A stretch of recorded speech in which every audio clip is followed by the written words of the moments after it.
সরস্বতী আসেন যদি আজ আমাদের পাড়ায়, চাইবো যেন সবার ভাষা নিজের পায়ে দাঁড়ায়। এত মানুষ বলছে কথা এত রকম সুরে, আপনি তাদের এক করে দিন বাসন্তী রোদ্দুরে। কথার গায়ে হলুদ, তারও ভাবনা মতে বিয়ে, দুঃখগুলো মুছিয়ে দেবেন হাসের পালক দিয়ে। হোক লেখা ফের নতুন করে কাব্য এবং গান, অক্ষরে হোক হাতে খড়ি, পাতে জুটুক ধান। যে যা খুশি দাগ টেনে দিক, আসলে এক জমি। মুখে যা হোক, বুকের ভেতর বসন্ত পঞ্চমী। সরস্বতী আসেন যদি আজ আমাদের পাড়ায়, চাইব যেন প্রসাদ পেতে সকলে হাত বাড়ায়। সাধু সাধু সাধু। নমস্কার সকলকে। আমাদের এই সরস্বতী পুজোর স্টার মঞ্চের বিশেষ আড্ডায় আপনাদের স্বাগতম। আপনারা যেমন জানেন যে সরস্বতী আজ আমাদের পাড়ায়, এবং আমরা সরস্বতী জানেন যে স্টার মঞ্চ সবসময় বাড়তি কিছু দেয়, ফলে সরস্বতীর সঙ্গে আমরা কার্তিককেও পেয়েছি, সরস্বতীর দাদা। এই আমরা কলকাতা রাজবাড়িতে আছি। আপনারা এখান দিয়ে গেলে দেখতে পাবেন বাইরে একটা ময়ূর আর একটা হাঁস বাঁধা আছে, আর একটা সাইকেলও পাবেন, কারণ পুরুষ ঠাকুর ছাড়া তো পুজো হয় না। আমি সাইকেলটা রেখে পুজোয় এসেছি। না, কিন্তু এরপরেও তোমাকে কিন্তু আমি মহিষাসুর বলছি না। কেন? না, বলছি না। তুমি যে এত লেখকুল করলে আমার। না, আমরা এই আড্ডায় আমি জানি না কতদূর আড্ডা হবে, কারণ আমাদের দেখা হলে কি হয়, প্রচন্ড হাসি ঠাট্টাই হয় বেশিরভাগ, আর না হলে গান বাজনায় ঢুকে যায় জিনিসটা, মাঝে কিছু হয় না। তবুও আমরা আজকে চেষ্টা করবো কৌশলীর কাছ থেকে কিছু কথা আদায় করার। একদমই, এবং সেটা আমরা চেষ্টা করবো অনেকক্ষণ ধরে সিরিয়াস থাকার। আশা করি সেটা দেখি, আমি ঘড়ি দেখবো। হ্যাঁ, আর সত্যি এত সুন্দর একটা সন্ধ্যা, আপনাদের সবাইকে স্বাগত জানাচ্ছি। আর কৌশিক সম্পর্কে তো কিছু বলারই আমার যোগ্যতা নেই। অনেক কিছু বলার আছে, ছিল না বললেই ভালো। সেগুলো হয়তো আমাদের ব্যক্তিগত বন্ধুত্বের জায়গা, কিন্তু সঙ্গীত শিল্পী হিসেবে ও কোন পর্যায়ে আপনারা সবাই জানেন। আমাদের বাংলা তথা ভারতবর্ষের গর্ব। আর আমরা খুব লাকি, মানে শ্রীজাত এবং আমি, যে আমরা ওর সাথে কাজ করি এবং ও আমাদের খুব বন্ধু। আমরা প্রচুর আড্ডাও মারি। তারই একটা নিদর্শন আজকে আমরা রাখার চেষ্টা করব। তো কৌশিক, আমরা তো কিছু কিছু প্রশ্ন করব, বাকি প্রশ্ন আমাদের আলোচনার মধ্যে থেকেই উঠে আসবে। তার শুরুটা যেভাবে আমার করতে ইচ্ছে করছে সেটা হচ্ছে যে, তুমি একটা পরিবেশের মধ্যে বড় হয়েছো, সেটা আমরা সবাই জানি, কিন্তু আমাকে তুমি বলেছো একবার, আমার মনে পড়ছে যে তুমি ছোটবেলায় কিন্তু শুধু যে ইন্ডিয়ান ক্লাসিক্যাল মিউজিক শুনতে, এটা একদমই প্রথমত স্টার মঞ্চের এই অনুষ্ঠানে, এই গপ্প আড্ডাতে আসতে পেরে আমি খুব আনন্দিত। কিন্তু সব থেকে বেশি যেটাতে আনন্দিত, যে এই যে দুজন মহাপুরুষ আমার দুদিকে বসে আছেন, এনাদের দুজনের সাথে পার্সোনালি আড্ডা মারাটা আমার একটা ভীষণ লোভের বিষয়। তার প্রথম কারণ আনন্দ, দ্বিতীয় কারণ খানিকটা শিখতে পারে। কারণ খুব সত্যি কথা বলছি, না না অনেক রকম অসুবিধা টেকনিক্যাল আছে, বসে থাকে। তো সেই কারণ সত্যি কথা বলছি, এটা আমাদের আড্ডা মারা, বন্ধুত্ব, অ্যাডমিরেশন, এই সব কিছুর বাইরে গিয়ে এই কথাটা বলার দরকার যারা আপনারা দেখছেন শুনছেন তাদের জন্য। কারণ এরপরে আমরা গল্প করবো তো, হাসি ঠাট্টা করবো তো, তখন এই জিনিসটা ঠিক থাকে না, কারণ আমরা আমাদের নিজেদের মতো গল্প করতে শুরু করি। কিন্তু এটা খুব জরুরি সবার জানার জন্য যে এনারা দুজনে এনাদের নিজেদের পরিসরে যেরকম কাজ করছেন এবং করে এসছেন এবং আরও ভবিষ্যতে করতে থাকবেন, এটা কিন্তু বাংলা ভাষার যে একটা স্বাদ, গন্ধ, আদর, আরাম, ভালোবাসা এগুলো আছে, সেই প্রত্যেকটা কাজে সেই ফিলিংগুলো, সেই অনুভূতিগুলোকে আরও একবার করে পুনরুজ্জীবিত করেন এনারা দুজনে। এবং আমি এনাদের দুজনেরই খুব বড় অ্যাডমায়ার, এবং সেই জন্য আমার এখানে আসাটা এবং এখানে আড্ডা মারাটা ভীষণ স্পেশাল। ইটস নট অনলি আড্ডা মারা, ইটস আনাদার অপরচুনিটি, যেখানে আমি এসে আমি নিজেকে এনগেজ করার জন্য এরকম একটা সেশন আমার জন্য খুব স্পেশাল। আমি খুব এইবার ঘামছি, তুমি জিজ্ঞেস খুব করো, ঘামছি। আমি একটু ফ্রেঞ্চে বলি কারণ বাংলায় আর কিছু Please পাচ্ছি না। বলো। আর বাকি রিটার্ন শব্দ। যাই হোক, তা আমরা সবসময় চেষ্টা করি যে এই আমাদের এই লাইভগুলো থেকে শিল্পীদের কিছু অজানা কাহিনী বা অপেক্ষাকৃত অখ্যাত কাহিনী যাতে উঠে আসে, এবং তারপরে যে যেমন করে আলোচনা এগোয়, কিন্তু এইটা একটা স্পেশালিটি আমাদের আপনার। তো ওই তুমি আমাকে বলেছিলে ছোটবেলায় তুমি মূলত আধুনিক গান শোনো। প্রচন্ড। সেইটা একটু মানে বলো সবাই। আমি আশা যে ভীষণ ভক্ত। আহ। ভক্ত মানে আমি কি বলবো, মানে ভগবান, তারপরে আরো যা যা আছে, মানে আমি সত্যি সত্যি কথা বলছি, আমি যখন ছোট ছিলাম আমার মা বলেছিল তোমার একটা নিজের ঠাকুর আসন তুমি বানাও, শুধু এইটুকু শেখানোর জন্য যে একটা ধূপ জ্বালাতে হয়, একটু সারাদিনের মধ্যে কোথাও একটা গিয়ে একটুখানি মাথা নিচু করতে হয়। এবং মা কিছু বলেনি যে তুমি আসনে কাকে রাখবে বা কোন ঠাকুরকে তুমি পুজো করবে, কিচ্ছু না। আমার পড়ার টেবিলে বলছিল একটা তুমি ঠাকুরের আসন রাখবে। তো আমি নিজে ভেবেছি যে আমার ঠাকুরের আসন কোন ঠাকুর থাকবে, চিন্তা করে আমি একটা গোপাল আর আশাজের ক্যাসেটের একটা ইংলে কালার, এই দুটো রেখেছিলাম। আমার এখনো মনে আছে, সাদা রঙের একটা টিপ পরা, সাদা নীল একটা শাড়ি পরা, ওনার একটা ক্যাসেটের ইংলে কার্ড ছিল। সেই ইংলে কার্ডটা আমার ঠাকুর ছিল, যাকে আমি ধূপ দেখাতাম, গোপালকে আর আশাকে। তো এইটা হচ্ছে আমার ছোটবেলা, এবং বুঝতেই পারছো যে মানে কিরকম পাগলের মতো, মানে ওই যে মানে হিচকি আছে কোথাও করা সেটুকু। হ্যাঁ, মানে সেটা বাথরুমে গিয়ে একটা খুব অদ্ভুত গল্প বলছি, এটা বাচ্চারা ট্রাই করে দেখতে পারো, ভীষণ মজা লাগবে। প্রথমত বাথরুমের রিভার্বটা ইজ দ্য বেস্ট। ওটা কোন স্টুডিও তোমার দিতে পারবে? তারপরেও যদি আরো সেটাকে বেটার করতে চাও, আমার কাছে একটা ট্রিক ও আছে। কি? একটা খালি বড় বালতিকে উল্টে মাথার ও উপরে চাপাতে হ্যাঁ পারো। হ্যাঁ হ্যাঁ। এরকম করে একটা গান শোনাবে আজকে? এইটা বালতি? হ্যাঁ, আমি বাবা মাদের বলছি যে কাল থেকে বাড়ির বালতি সামনে রাখবেন, না, কারণ বাবাদের আরো কিছু বলতে হবে। আমি বাথরুমে গিয়ে নাচও করতাম, নিয়ে পড়েও যেতাম। আমার মা বাড়ি থেকে বলতো আবার পড়ে গেলি, মানে এটা আমার নিয়ম ছিল। কৌশিকী হওয়ার পিছনে বালতি, বাথরুম, নাচ, নাচ, আবার এগুলোর পড়ে যাওয়া, হ্যাঁ, আছাড় পড়ে খাওয়া, যাওয়া, আছাড় সব খাওয়া, আছে। এগুলোর অবদান এবং আছে। এমন সেটা একটা বিচ্ছিরি জায়গা অব্দি গেল যে আমি রেয়াজপত্র ছেড়ে দিয়ে সারাদিন একটা ওয়াকম্যান ছিল, তখন তো আমাদের এত কিছু হ্যাঁ। ছিল না, একটা ওয়াকম্যান ছিল, এই বড় হেডফোন গুলো হ্যাঁ বড় হেডফোন, এবং সেটাতে না শুধু ফাস্ট ফরওয়ার্ড হতো, রিমাইন্ড ক্যাসেটটাকে উল্টে আবার ফাস্ট ফরওয়ার্ড forward করতাম, করে আবার ওটাকে ঘুরিয়ে আবার চালাতাম।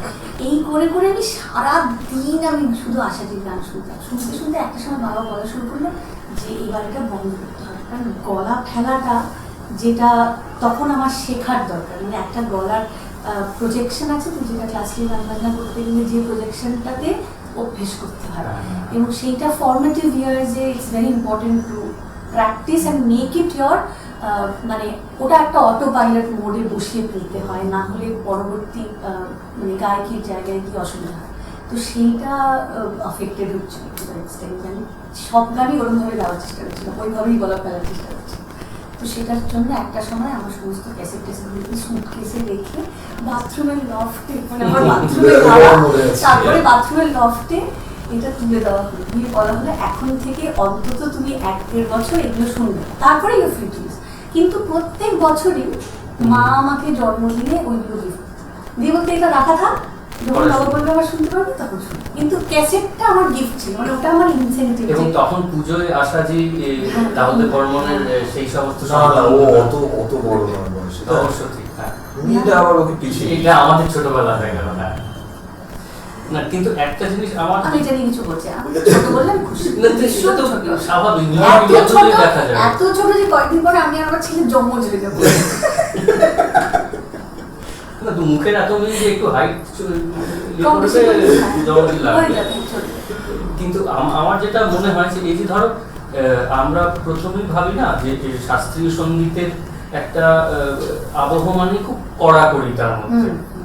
তো তুমি কি সেই কড়াকড়িটা, সেই অনুশাসনটা বেশি পেয়েছো, না রাধার একটা খোলামেলা গান না, বাজনা? কড়াকড়ি খুব পেয়েছি, এটা আচ্ছা। না বললে মিথ্যে কথা বলা হবে।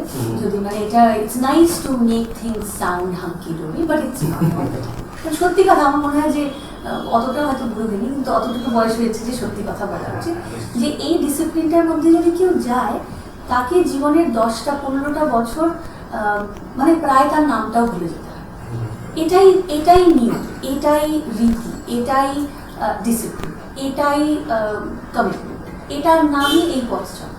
এবং সেটা আমার ক্ষেত্রে হয়েছে, মানে আমি যখন ক্লাস 6-7 পড়ি, 5 শেষ থেকে 6 পড়ি, তখন থেকে বছর 10 আমি যেভাবে কাটিয়েছি, সেই ছোটবেলাটা কিন্তু খুব মানে খুব আনন্দের, বাহ হোয়াট ফান, এরকম ছোটবেলা না। কাজে আমার একমাত্র ছোটবেলার মেমোরি হচ্ছে আমি হয় বাবার সাথে ট্রাভেল করছি, নয় আমি স্টেজে বসে আছি, নয়তো আমি তানপুরা বেড়াচ্ছি, নয়তো আমি গ্রিন রুমে, নয়তো আমি রাত জেগে আমার প্রচণ্ড ঘুম পাচ্ছি কিন্তু তাও তখনও কনসার্ট হচ্ছে। এইগুলোই আমার ছোটবেলার মেমোরি ভীষণ। সেই আমি কোনোদিন স্কুলের স্পোর্টসে যাইনি, আমি কোনোদিন বন্ধুদের বাড়িতে যে স্লিপ ওভার হয় ঘুরতে ঘুরতে যায় সেসব যাইনি। স্কুলের এক্সকারশন পর্যন্ত আমি প্রথম এবং শেষবার গেছি যখন আমি ক্লাস 12। কিন্তু these are always মানে memories to cherish. These are, see, when you look back, when they are memories, you cherish them. But when that's your reality, it's very tough. সেটা ঠিক। কিন্তু সেইটা এই দুটো সাইডই আছে। যখন আমি এই জিনিসটা বাঁচছি তখন আমার এটা ভালো লাগছে না, কারণ ভালো না লাগাটাই স্বাভাবিক। আমি অত্যন্ত বদমাইশ, টকেটিভ, দুরন্ত, টমবয়েস একটা বাচ্চা ছিলাম, এখনো আছি। এবং যেটা হয়েছে তার মানে বাই প্রোডাক্ট হিসেবে যা হয়েছে, যে এখন না এটা পার্থ ভীষণ বলে যে তুমি মোটামুটি একটা চাইল্ডহুড চুজ করে নিয়েছো, যে এবার আমি বাকি জীবনটা যত রকমের বদমাইশি সম্ভব সেগুলো করবো, যত রকমের দুষ্টুমি, লোকের পেছনে লাগা, ভয় দেখানো, ভূতের ভয়, নিজের ভূতের ভয় পেয়েছে, লোকের ভূতের ভয় দেখানো। জয় কিন্তু প্রচন্ড ভূতের পায়, বাই দ্য ওয়ে আমি বলে থাকি, জয়কে যদি কারোর সঙ্গে রাস্তায় অন্ধকারে কারো দেখা হয়ে যায় আপনারা চেষ্টা করে দেখতে পারেন।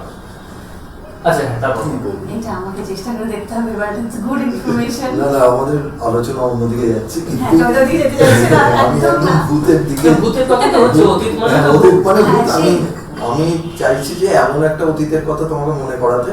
আমার পরিষ্কার মনে আছে তখন আমি বেশ ছোট, তুমি আরো পুঁচকে, তখন তোমার একটা ক্যাসেট আমাদের বাড়িতে এসেছিল, আচ্ছা। সেটাতে তোমার অনেকগুলো তোমার পুঁচকে অবস্থায় গাওয়া গান ছিল, যার মধ্যে আমি ফেরিওয়ালা হ্যাঁ গানটা হ্যাঁ ছিল। হ্যাঁ, বুঝতে পেরেছি। ওটা তারপর- ওটা অ্যাকচুয়ালি রেকর্ডিং হয়েছিল যখন আমার 6 বছর বয়স। হ্যাঁ, ওইটা একটু এক্সপিরিয়েন্সটা বলো না। ডেঞ্জারাস, ডেঞ্জারাস, মানে স্কুল থেকে সোজা স্টুডিও।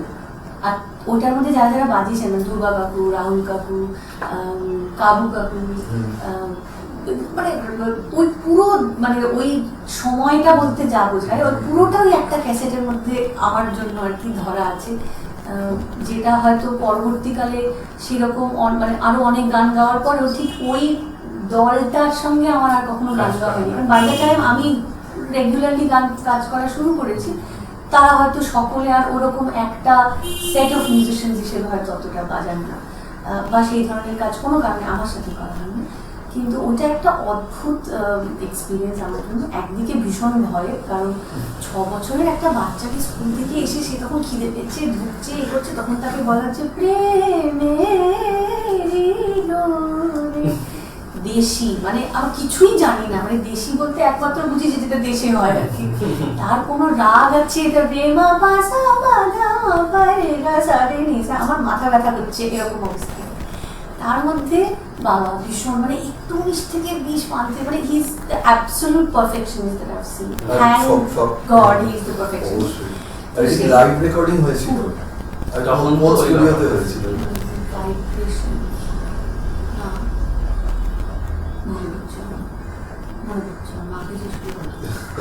হ্যাঁ, মানে ওইখানে রেকর্ডিং হতো, মা খাবার নিয়ে আসতো, আর দুর্গা কাকু আর রাহুল কাকু মোটামুটি আমি যখনই প্রায় কেঁদে ফেলবো অবস্থায় পৌঁছতাম তখন আমার বলতো চল একটু ঘুরে আসি।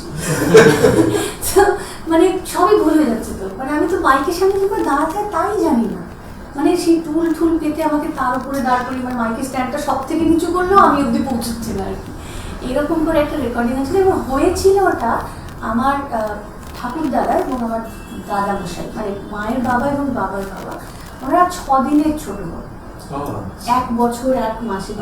তো ওনাদের জন্মদিন উপলক্ষে ওনাদেরকে শ্যামনগরে একটা অনুষ্ঠান, শ্যামনগরে আমাদের বাড়ি রাজবাড়ি, সেখানে ওনাদের দুজনকে সাজিয়ে বসানো হয়েছিল রাজার মতো।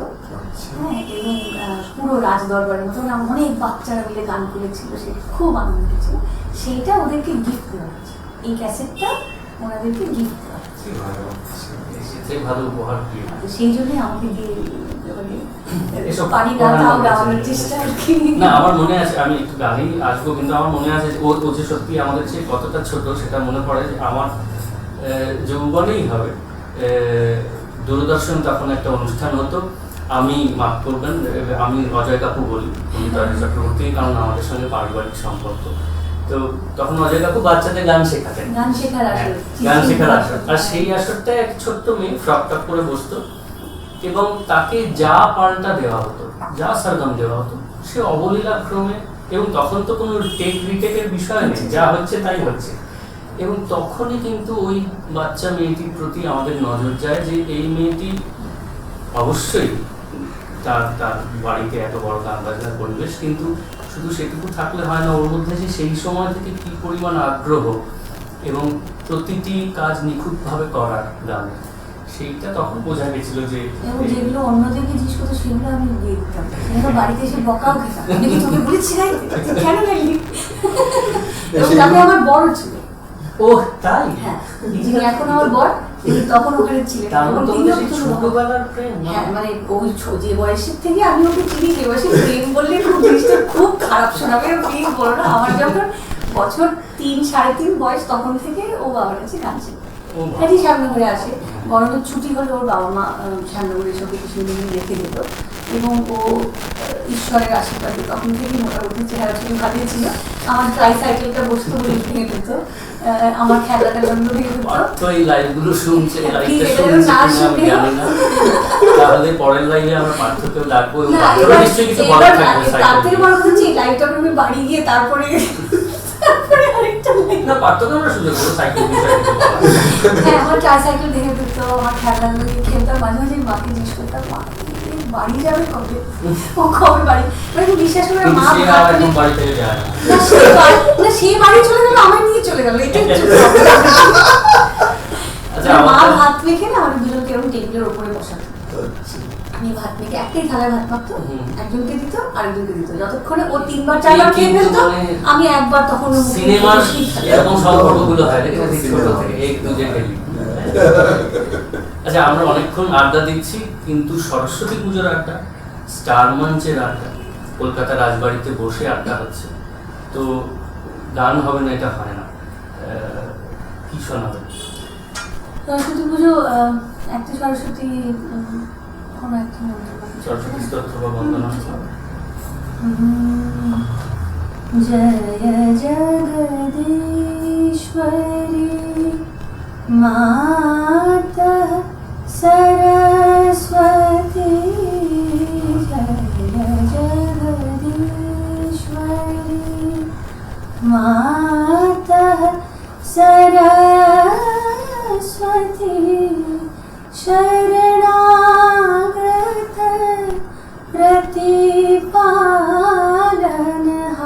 प्रतिपालनहारी, शरणागत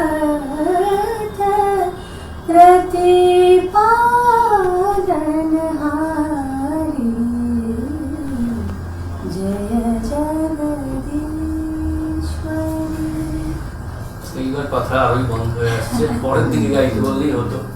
আচ্ছা, এখানে বলে রাখি আড্ডার ফাঁকে যে আমাদের যে বন্ধু এই উদ্যোগের আড়ালে আছেন, এখন সমক্ষেও এসেছেন, রণদীপ ভট্টাচার্য, তিনি এই গোটা স্টার মঞ্চের স্বপ্ন, ভাবনা, ইচ্ছে, অঙ্গীকার সবই তার, আমরা শুধু সঙ্গী হয়েছি, তাকেও আমাদের কৃতজ্ঞতা জানাই। আর সে একদম গান পাগল একজন মানুষ, এবং সেই কারণেই তার মাথার পোকা নড়েছে এবং এই খ্যাপানো সে শুরু করেছে। এরকম পাগল বেশি হলে আমাদের খুব আনন্দ, খুবই কারণ একটু পাগলামি না হলে গান বাজনা করা বা শোনা, ভালোবাসা কোনোটাই বোঝা যায় না। একদম খুব সুস্থ, খুব প্রপার হলে বোধহয় কোনো শিল্পতেই আমার মনে হয় যে কোনো শিল্পই একটু একটু পাগলামি পোকা না লাগে। নড়লে হয় না। আমি এটা রিয়েলাইজ করছি ক্রমশ, মানে আমাকে দিয়েই বেশি করছি বা আমার আশেপাশে যারা আছে তাদের দিয়ে, যে গান বাজনা খুব সুস্থ স্বাভাবিক লোক করে না। না না না, করে না। একটু মাথায় পোকাগুলো, হ্যাঁ। একটু স্ক্রুটা আস্তে করে হালকা দিলে বা স্ক্রু যদি খুলেও পড়ে খুলে যায়, আমার তো হারিয়ে গেছে। হ্যাঁ হ্যাঁ হ্যাঁ, আমারও অনেকদিন আগে হারিয়ে গেছে, পাওয়া যাচ্ছে না, ওরকম মাফের হলে স্ক্রু আর কোথাও নেই। না, ইউনিক। না, আসলে ওই ব্যাচটার প্রোডাকশন হয় না। না। ছোটবেলার ব্যাচটারও এখন এইসব পাওয়া যায়। যাই হোক, আমার একটা কথা মনে পড়ছে, তুমি যেমন ছোটবেলায় একটা কথা বললে, আমিও প্রথম সোলো ক্লাসিক্যাল কনসার্ট কোথায় শুনি, তো মনে আছে কিনা জানি না, কিন্তু মনে না থাকারই কথা, সেটা হচ্ছে আমি আজ শ্রীকান্তরা আমরা গেছিলাম এসআরএ। হ্যাঁ সেটা আমার এবারে এসআরএতে হ্যাঁ হ্যাঁ। তোমার একটা রিসাইটাল ছিল, তুমি সরস্বতী গিয়েছিলে। যাত্রা ঠিক দিনই একদম প্রসঙ্গ মিলে গেছে, ঠিক গল্প। মানে সে বলে না চাকরিতে হ্যাঁ। মিলে যাওয়া, তো সেটাই মিলে গেছে। এবং আমার পরিষ্কার মনে হয় তখন বেশ ছোট অনেকটাই, আমি প্রথমত শুনছি ওরকম, মানে হ্যাঁ আমিও অবাক হয়ে যাচ্ছি। এবং গাড়ি থেকে তো সবার সাথে সবার দিকে তাকিয়ে হাসছে। এটা আমি এখনো করি। হ্যাঁ সেটা এখনো দেখি, আমি এটা বলতে যাচ্ছিলাম যে ক্লাসিক্যাল আমি গাইতে গাইতে লোকে কে কি জামা পরে ঢুকেছে, হ্যাঁ। কাকে অদ্ভুত একটু দেখতে, কি একটা অদ্ভুত মাথায় ক্লিপ লাগিয়েছে, আমি সব দেখতে কৌশিকের পাই। গান শুনতে গেলে সাবধানে যাবে, সাবধানে ভালো সেজে যাবে। গুজিয়ে ভালো যাবে। হ্যাঁ, এবং লোকদের এখন যেরকম হয় না, সবাই ক্যামেরা নিয়ে ভীষণ ভিডিও করে, আমি সবাইকে বলি যে দাঁড়িয়ে রাখুন, এখন তো সামনাসামনি আছি, এখন খালি সামনাসামনি আপনি আমার দিকে তাকান, আমি আপনার দিকে তাকাই, কমিউনিকেট করি সেইভাবে, কেন স্ক্রিন। তারপরে অনেক খানিক্ষণ পরে টরে তাদের হয়তো ভুলে যায় সবাই, বা ওই একটা অভ্যেসবশত আবার। আমি কিন্তু খুব দূরেও কেউ ক্যামেরার উপরে তুললাম ক্যামেরা। হ্যাঁ আসলে আমার মনে হয় যে এইটা হয়ে কি হয়েছে, আমরা মুহূর্তটাকে উপভোগ করতে ভুলে গেছি। পরে কবে দেখবো আবার চালিয়ে যে এবং কৌশিকের আরো গান একটা কি শুনতে জানো তো, গেছিলাম, স্মৃতি ব্যাপারটাও কিন্তু খুব ক্ষীণ হয়ে যাচ্ছে। কারণ আমার মনে তো কিছু নেই, ওটাকে ফোনে আছে। সবটাই রাখা আছে, হ্যাঁ। হ্যাঁ, সবটাই একদম আমাদের রাখা মনে রাখার আছে। দায় নেই বা না। মুখস্থ রাখা তো দায় নেই, আমরা তো এইটা search এটা করে বলতে দেখে কেন কেন আরো বলছি জানো, কারণ আমি যখন গান শিখতাম বাবার কাছে বসে, আমি তো ক্লাসে শিখতাম, আমি আলাদা করে কোনোদিন শিখিনি। তো আমরা পুরো 12-14 জনের দল বসে গান শিখতাম, কোনো রেকর্ডিং ডিভাইসের তো কোনো প্রশ্নই ছিল না, কোনো খাতা পর্যন্ত আলাদা ছিল না। ওটাই মনে তো। খাতা নিয়ে বসতে পারবে না, বন্দিশ সেটাও এমনি শেখো, শিখে মনে রাখো, গান যা শিখছো সেটা এমনি মনে রাখো, রাগ যা শিখছো তাই মনে রাখো, ঠুমরি যা শিখছো তাই মনে রাখো, লিখতে পারবে না। ক্লাস শেষ হয়ে গেলে উঠে গিয়ে বাবার চোখের আড়ালে, মানে যখন পুরো জিনিসটা মানে সেই ভাঙা হাট হয়ে গেছে, তখন যদি গিয়ে কোনো কাগজে মনে করো লিখে রাখবে, তাহলে লিখে রাখো, কিন্তু খাতাটা তার কিছু আলাদা। কিন্তু গুরুমুখী বিদ্যা বলে, একদম। গুরুর মুখ থেকে শিষ্যের মুখে ভালো যাবো। হ্যাঁ, এবং যতটুকু মনে থাকবে অতটুকু। আর যদি কোনো জিনিস একবারের পরে দ্বিতীয়বার বলতে হতো,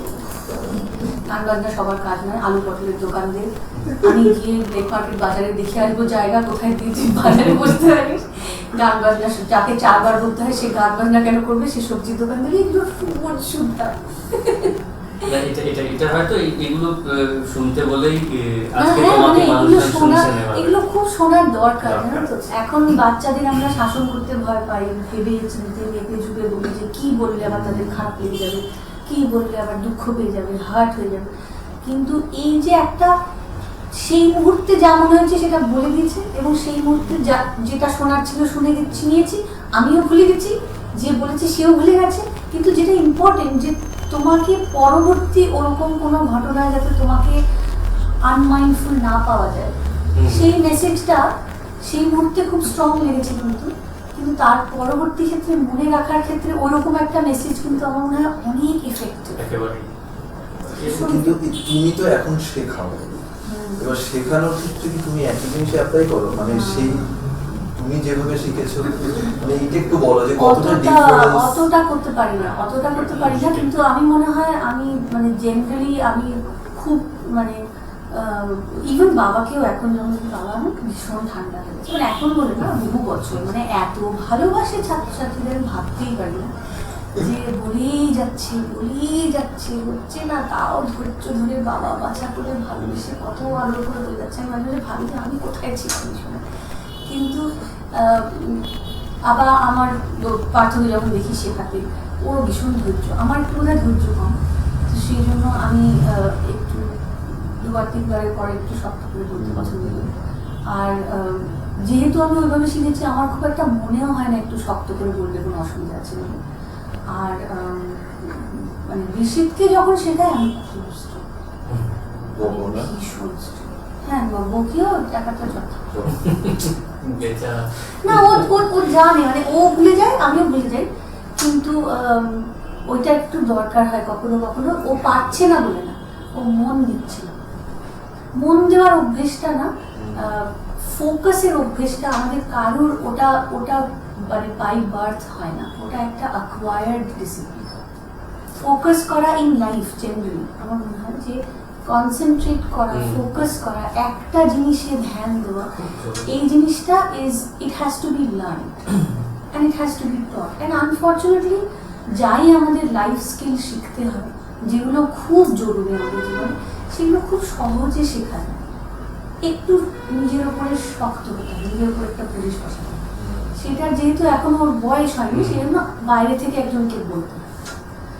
আচ্ছা, আমার একটা প্রশ্ন আছে, নিশ্চয়ই এই প্রশ্ন তোমাকে অনেকেই করেছে বা এই ধরনের প্রশ্ন হয়ে থাকে, কিন্তু আমার খুব জানতে ইচ্ছে করে যে ধরো অজয় কাকুর একটা জার্নি আছে, সেই জার্নিটা যেমন গ্লোরিয়াস তেমনি অসম্ভব, মানে কি বলবো, একটা অসাধ্য সাধনের জার্নি আছে। হ্যাঁ, যে জায়গা থেকে এসে পণ্ডিত অজয় চক্রবর্তী হওয়া, রেফিউজি থেকে সেলিব্রিটি, এটা একটা লাইফটাইম জার্নি নয়, সেইটা এটা আমি 2-3টে জেনারেশনে হয় সাধারণত। সেটা আমি বুঝতে পারি, কারণ কিছুটা ধরো আমার দাদা মশাই তারও ঠিক এক অবস্থা ছিল, ওখান থেকে এসে উদ্বাস্তু শিয়ালদা ব্রিজের তলায় শুতে, হ্যাঁ, সেখান থেকে বাবা শিয়ালদা স্টেশনে হ্যাঁ, জল টল খেয়ে একটা- শুয়ে থেকেছে। কেন না, যখন ওই বন্যা হয়েছিল তখন চাঁদা তুলে একটা গাড়িতে বসে, মানে 2-3টে গাড়ি বা বাস কিছু একটা ব্যবস্থা হয়েছিল যে চাঁদা দিলে তবে ওইটাতে ওঠা যাবে এবং তাহলে বাড়ি পৌঁছে যাবে। চাঁদার পয়সাটা ছিল, সেগুলো 3 দিন শিয়ালদা স্টেশনে প্ল্যাটফর্ম।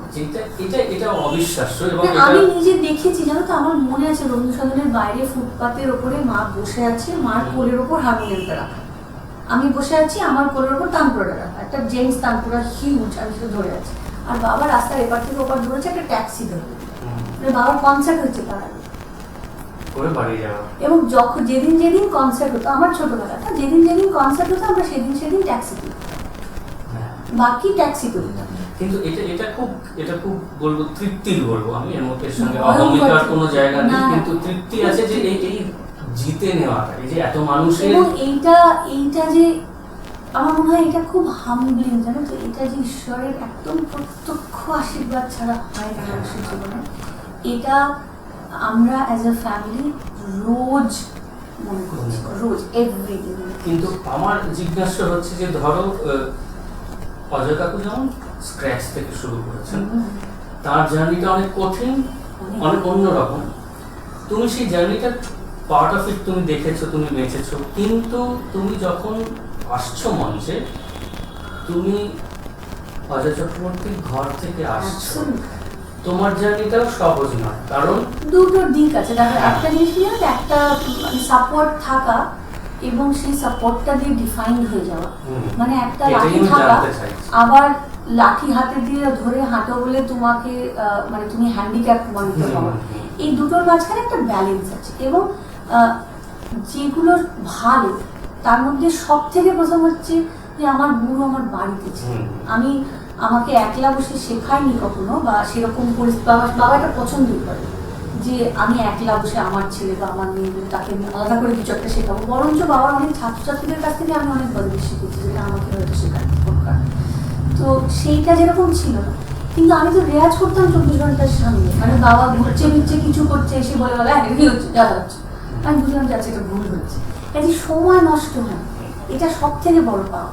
আর দ্বিতীয় পাওনা, যখন আমি খুব ছোট, যখন আমাকে আলাদা করে মঞ্চে বসার আমার কোনো অধিকারই জন্ম নেই, তখন আমি বাবার সাথে কখনো তানপুরা বাজাচ্ছি, কখনো হারমোনিয়াম বাজাচ্ছি, কখনো বসে আছি, কখনো এতই ছোট যে স্টেজের উইংসের পাশে আমি একটা কার্পেট পাতা ছিল সেখানে শুয়ে ঘুমিয়ে পড়েছি। কিন্তু ওই যে মঞ্চ একটা জিনিস, ওটা আমার বাড়ির এক্সটেনশন, ওটা আমার হাত পায়ের এক্সটেনশনের মতো। এই জিনিস, এই কমফর্টটা আসতে মানুষের কয়েক বছর, এবং যে বাড়িতে 100 সেই জন্য সে মঞ্চে গিয়ে 40 হয়ে যাবে, কারণ ওই জায়গাটাই তার জন্য ভীষণ ইন্টিমিডিয়েট। এটাও খুব কঠিন যে তোমার জায়গা থেকে এসে নিজেকে এস্টাবলিশ করা। মানে আমি এস্টাবলিশ কথাটা ঠিক, আমি খুব সত্যি কথা, আমি still trying to figure out. কারণ মানুষ আমার গান শোনেন, মানুষ ভালোবাসেন, আমাকে আশীর্বাদ করেন, আমাকে ইন্সপায়ার করেন, তাদের জীবনের এমন অনেক হাজার মানুষ আছে যাদেরকে আমি চিনিও না, কিন্তু আমার গানটা তাদের জীবনের একটা অংশ। এটা যদি এস্টাবলিশমেন্ট হয় অফকোর্স, কিন্তু আমার মনে হয় যে আলটিমেট এস্টাবলিশমেন্টের the idea of being an established musician, I think ওটার আলটিমেট যে মাপকাঠি, সেটা হচ্ছে আমি আমার মধ্যে অ্যাজ আ ক্রিয়েটিভ আর্টিস্ট কতটা সিকিউর, আমি কতটা নিজের জন্য গান করি, আমি কতটা নিজের ধ্যানকে স্যাটিসফাই করার জন্য গান করি, আমি কতটা নিজের পারপাসকে সার্ভ করার জন্য গান করি, রাদার দেন কাউকে খুশি করার জন্য, কারো হাততালি করার জন্য, কারো বাহবার জন্য, কারণ ওটা খুব short leave. It's very precious for performer, but it's very short. কারণ একটা কনসার্ট শেষ হয়ে যাওয়ার পর অত হাততালির পরে আমি একটা হোটেলের ঘরে ফিরি, আমি I know the truth of that silence, really really hold on. এবং ওই যে অত বাহবা, অত সেলফি, অত হাততালি, অত অসাধারণ মুহূর্ত, ওই যারা সুপারলেটিভস সবাই আনন্দে এক্সাইটমেন্টে বলে, আমি সেগুলো খুব ভ্যালু করি। কিন্তু আলটিমেটলি আমি যদি অ্যাজ এ ক্রিয়েটিভ সেলফ যদি কিছুকে হোল্ড অন করি, দ্যাটস সাইলেন্স। এবং আমার মনে হয় যে আলটিমেট আমার কাছে আমি কতটুকু গাইয়ে হিসেবে নিজের কাছে নিজের গাড়ি পাল্লায় কতটুকু আমি নিজেকে দাঁড় করাতে পারছি, সেটা কিন্তু আলটিমেটলি ডিপেন্ড করবে যে যখন আমি নিজের জন্য গাই, আমি আমার ভেতরের জার্নিটার জন্য গাই, আমি আমার জার্নিংয়ের জন্য গাই, আমার জার্নিটা ইনওয়ার্ডস হবে, এবং সেটার স্যাটিসফ্যাকশনটাতেই আমি হোল্ড অন করবো। বাইরে যেটা হবে সেটা হবে, সেটা আমার উদ্দেশ্য। এবারে আমি একটু অন্যদিকে যাই। একটু অন্যদিকে যাওয়ার আগে আমি একটু খুশি হতে চাই গান শুনে। আচ্ছা শোনো, তারপর আমি আউটওয়ার্ডলি, কারণ আমরা আড্ডার মাঝামাঝি আছি, আর তোমার গিটারটা কি শার্প, এটা কি কৃষ্ণনগর থেকে না মাটি? বাজে বাজে সামনে তো আমার হাত কাঁপবে না, সামনে আমার হাত কাঁপবে। কিছু একটু তোমরা শোনা, তোমরা দেখো আমি যে প্রসঙ্গটাতে আসছিলাম সেটা থেকে আসছি, আমার মনে হয় তারপরে গানটা একটু সুবিধা হবে, মানে আগে একটা স্টপেজ নিতে হবে। সেটা হচ্ছে তুমি নিজেকে ইন্ডিয়ান ক্লাসিক্যাল মিউজিকের মধ্যে সীমাবদ্ধ রাখো, সেটা এবং সেটা প্রচুর মানুষকে সেটা ইন্সপায়ার করে। তুমি নিজে ব্যান্ড বানিয়েছো, সেই ব্যান্ডে পারফর্ম করেছো, ফিউশন মিউজিক করেছো, ফিল্মে প্লেব্যাক করেছো, কোক স্টুডিওতে গিয়েছো, আধুনিক গান গিয়েছো। তা এই যে নিজেকে নানা দিকে বিস্তার করা, এইটা কি তোমার সেই আশা ভোসলের যে গান শুনতে সেই সময় থেকে, মানে সেইটা কি তোমাকে ট্রিগার করেছে, নাকি সেটা যত দিন গেছে মনে হয়েছে যে আমি শুধু এইটার মধ্যে আবদ্ধ থাকবো না, মানে আবদ্ধ মানে ইন্ডিয়ান ক্লাসিক্যাল মিউজিক নিয়ে জন্মের পর জন্ম কাটিয়ে দেওয়া যায়, কিন্তু এই যে নিজেকে নানা দিকে বিস্তৃত করেছে, এটা ঠিক কোন ভালো লাগা থেকে বা কোন ইচ্ছে, নিজেকে নিয়ে এক্সপেরিমেন্ট করার ইচ্ছে থেকে। মানে আমি যখন কোক স্টুডিও গাইতে গেছি আমি জানতাম না যে গাইতে পারবো কিনা। আমি যখন গিয়ে পৌঁছেছি রিহার্সালে, কম্পোজিশন হচ্ছে সেখানে, আমি ভাবতেই পারছি না যে সেখানে একটা তবলা নেই, তানপুরা নেই, হারমোনিয়াম নেই, সারেঙ্গি নেই, মানে আমার চেনা পরিচিত কিছুই নেই।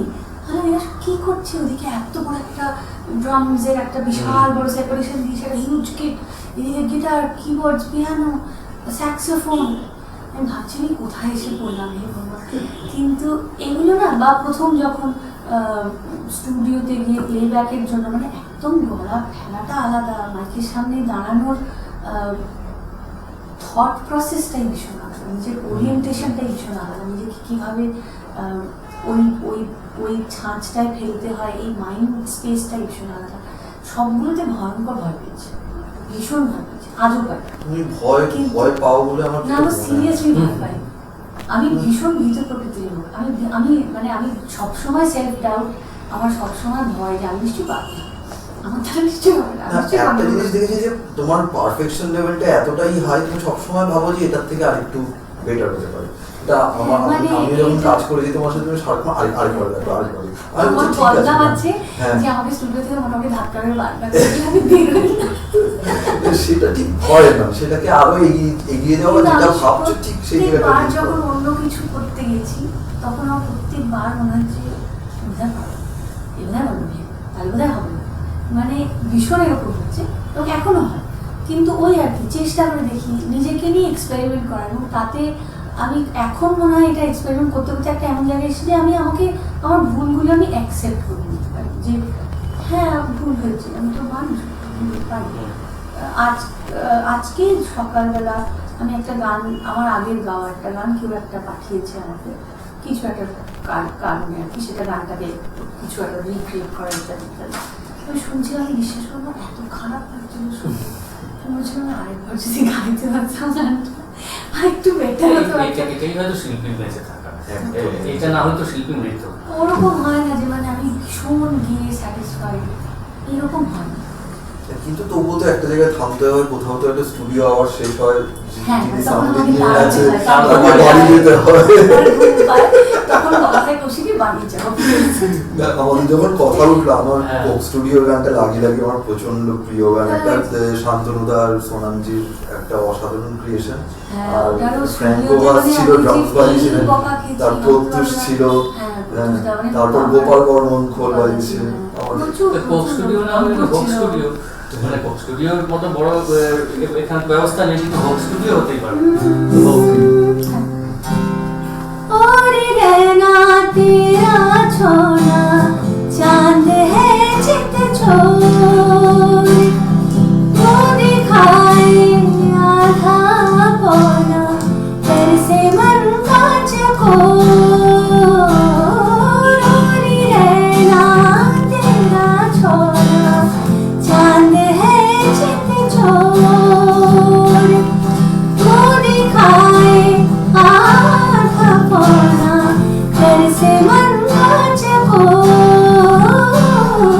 तारों की दस्त में ये दिल का बंजारा, हाँ क्यों मुझे भा गया रे दुनिया वारा है। लागी लागी लागी लागी लागी लागी लागी लागी लगन चित छोड़, ओ लागी लागी लागी लागी लागी लागी लागी लागी लगन चित क्या बात, এই সরস্বতী পুজোর সময় এর চাইতে ভালো আড্ডা আর কিছু হতে পারতো না। এটা আমাদের ভাবনাটা ঠিকঠাকই ছিল, ঠিক মানুষকে আমরা ঠিক সময় নিয়ে এসেছি। আমার যেটা মনে হয় যে দেখো, আমারও একটা প্রশ্ন আছে যে তুমি এত এই যে দৌড়টা তোমার মধ্যে আছে, একটা খিদে আছে, একটা অতৃপ্তি আছে, সেই জন্যই তুমি পরের কাজটা আরো ভালো করে করতে পারছো। কিন্তু এটাও ঠিক যে ধরো আগেকার সময় তোমার আগের প্রজন্মের শিল্পীদের চেয়ে তুমি তার চেয়ে অনেক তাড়াতাড়ি, যাকে কোট আনকোট প্রতিষ্ঠা বলো, যশ বলো, খ্যাতি বলো, পরিচিতি বলো, সব পেয়েছো। এটা কি কোথাও জার্নিটাকে আরো কঠিন করে দেয়? না না, এটা কিন্তু it's a consequence of time. আমাদের আগের প্রজন্মের শিল্পীদের মানুষের সামনে আসতে গেলে একটা এইচএমডির দরজায় গিয়ে ঠকঠক করতে হতো যে প্লিজ আমার একটা ক্যাসেট পাঠাবো, প্লিজ আমার একটা গান করুন। আমার বাবাকে তাই করতে হচ্ছে। সেই জন্য আমি খুব ভালো করে জানি, বাবা যখন পুরোপুরি রাগ সঙ্গীতে কমপ্লিটলি ডিভোটেড, তখন বাবাকে সুরের সুরভি রেকর্ড করতে হয়েছে। কারণ ক্লাসিক্যাল মিউজিকের একটা অ্যালবাম এইচএমডি করতে চাইনি, বলেছে বাংলা রাগ প্রধান যদি গাও তাহলে অ্যালবাম করতে পারে, তাই করেছেন, কারণ উপায় ছিল। এবং পর অ্যালবাম করেছেন বাংলা রাগ প্রধান গানে।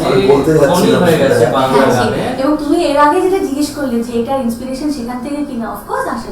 কিন্তু বাবা মানে একটা উড়িয়া গানের প্লেব্যাক সিঙ্গিং এ বাবা ন্যাশনাল অ্যাওয়ার্ড পায়, মালায়ালাম গান গায়, তামিল গায়, মানে যেগুলো ভালো করে উচ্চারণ করতে পারে। আর এখন কি হয়, এখন আমাদের এই একটা যন্ত্র আছে, যন্ত্র, আমরা সবই জানি এই দেশে কি হচ্ছে, ওই দেশে কি ইনস্ট্রুমেন্ট বাজছে, তাকে কেমন দেখতে, লম্বা না বেটে না কালো না সাদা, তখন তো কিছুই জানতাম। এবং তোমার একটা গান রিলিজ করার জন্য বড় লেভেলের দরকার নেই, কিচ্ছু দরকার নেই। তো সেই জন্য না এইগুলো অনেক সহজ হয়ে গেছে, জানো তো। আমাদের সময়, আমরা যে সময়টার মধ্যে এই মুহূর্তে আছি, এই মুহূর্তে মানে YouTube sensation is perhaps a bigger achievement than 20 years of rigorous effort, তাই না?